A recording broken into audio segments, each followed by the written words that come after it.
In today's video, I'm going to teach you how to cancel a paid OpenAI API account. By the end, you'll know exactly where to go, what to click, and what to expect when you cancel, so there are no surprises. First, open your browser and head to platform openai.com home. If you're not already signed in, log in with the account that holds the paid API plan. If you work with multiple organizations or teams under one login, take a moment to confirm you're in the correct organization before moving on.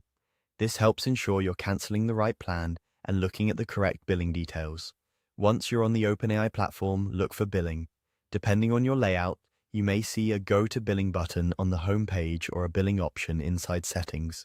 Click that to open your billing area. This section is your hub for payment methods, plan status, usage, and invoices. It's a good idea to glance at your recent usage and any outstanding charges, so you understand what has already been billed and what might still be pending. If you need copies of invoices for your records, you can download them here before you finalize the cancellation. Inside the billing overview, find the option to cancel your plan. Click Cancel Plan. You'll typically see a confirmation prompt outlining what cancellation means for your account. Read that message carefully. In most cases, canceling stops future recurring charges on your paid API plan.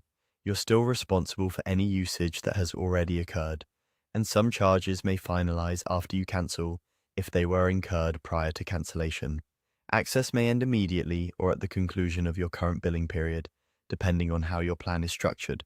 If your account is still on a free trial, the wording you see might differ slightly, but the flow is similar. Confirm you want to end the plan or trial and proceed. After you confirm, wait for the on-screen success message. You may also receive a confirmation email.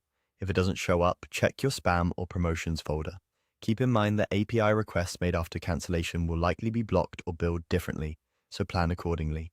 If you think you might return later, you can always revisit the same billing section to reactivate or choose a different plan when you're ready. That's it. You went to the OpenAI platform, opened billing, and selected Cancel Plan. Taking a moment to review your usage and download invoices ahead of time will make the process smooth and help you keep clean records. Thanks for watching, and I hope this helped you confidently cancel your paid OpenAI API account.